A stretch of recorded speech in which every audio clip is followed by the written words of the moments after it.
ಒಂದಿನ ಕೈಲಾಸದಲ್ಲಿ ಪಾರ್ವತಿ ದೇವಿ ಒಬ್ಳೇ ಇದ್ಲು. ಅವಳು ಸ್ನಾನ ಮಾಡಕ್ಕೆ ಹೋಗ್ಬೇಕು ಅಂದಾಗ ಕಾವಲು ಕಾಯೋದಿಕ್ಕೆ ಯಾರು ಇಲ್ಲ ಅಂತ ಅರಿಶಿಣದಿಂದ ಒಂದು ಗೊಂಬೆಯನ್ನ ಮಾಡಿ ಅದಕ್ಕೆ ಜೀವ ತುಂಬಿದ್ಲು.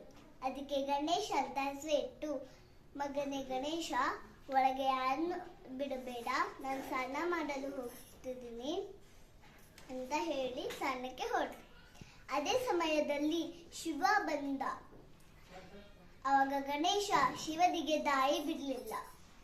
ಶಿವ ಅಂತಾನೆ, ನಾನು ಈ ಮನೆಯ ಯಜಮಾನ, ಒಳಗೆ ಹೋಗ್ಬೇಕು, ದಾರಿ ಬಿಡು ಅಂತ ಹೇಳ್ತಾರೆ.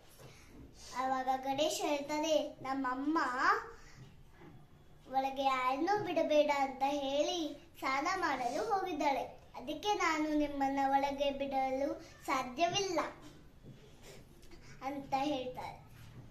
ಆವಾಗ ಶಿವ ಕೋಪಗೊಂಡು ತನ್ನ ತ್ರಿಶೂಲದಿಂದ ಗಣೇಶನ ತಲೆಯನ್ನ ಕತ್ತರಿಸಿ ಬಿಡುತ್ತಾನೆ. ಆವಾಗ ಪಾರ್ವತಿ ದೇವಿ ಸ್ನಾನ ಮುಗಿಸಿ ಬರುತ್ತಾಳೆ. ನೋಡಿದಾಗ ತಲೆಯಿಲ್ಲದ ಮಗನ ದೇಹವನ್ನ ನೋಡಿ ಕೋಪಗೊಂಡು, ಯಾರು ಈ ಕೆಲಸವನ್ನ ಮಾಡಿದ್ದು?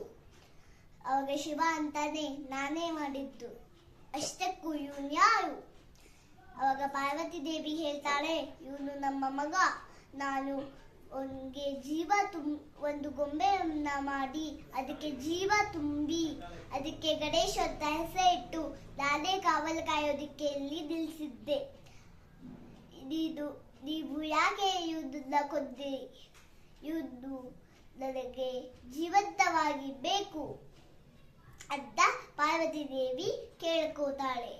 ಅವಾಗ ಈಶ್ವರ ದೇವತೆಗಳನ್ನ ಕರೆದು ತಕ್ಷಣವೇ ಭೂಲೋಕಕ್ಕೆ ಹೋಗಿ ತಕ್ಷಣಕ್ಕೆ ಮುಖ ಮಾಡಿ ಮಲಗಿರುವ ಪ್ರಾಣಿಯ ತಲೆಯನ್ನ ಕತ್ತರಿಸಿಕೊಂಡು ತಗೊಂಡು ಬನ್ನಿ ಅಂತ ಹೇಳ್ತಾರೆ. ಅವಾಗ ದೇವತೆಗಳು ಭೂಲೋಕಕ್ಕೆ ಹೋಗಿ ಅಲ್ಲಿ ಹುಡುಕ್ತಾ ಇರ್ತಾರೆ. ಮೊದಲು ಆನೆಯ ತಲೆ ಕಾಣುತ್ತೆ. ಅವಾಗ ಆನೆಯ ತಲೆಯನ್ನ ಕತ್ತರಿಸಿ ಕೈಲಾಸಕ್ಕೆ ಹೋಗ್ತಾರೆ. ಅವಾಗ ಶಿವ ಗಣೇಶನ ದೇಹಕ್ಕೆ ಆನೆಯ ತಲೆಯನ್ನ ಜೋಡಿಸ್ತಾರೆ. ಅವಾಗ ಅದಕ್ಕೆ ಗಣೇಶನಿಗೆ ಜೀವ ತುಂಬುತ್ತಾರೆ. ಅವಾಗ ಶಿವ ಹೇಳ್ತಾರೆ, ಪ್ರಥಮ ಪೂಜಾ ಅಂತ ಹೇಳ್ತಾರೆ. ಯಾವ ಕೆಲಸ ಮಾಡ್ಬೇಕಾದ್ರೆ ಮುಂಚೆ ಗಣೇಶನ ಪೂಜೆ ಮಾಡಬೇಕು. ಆದ ಭಾದ್ರಪದ ಮಾಸದ ಶುಕ್ರ ಚತುರ್ಥಿ ಇತ್ತು.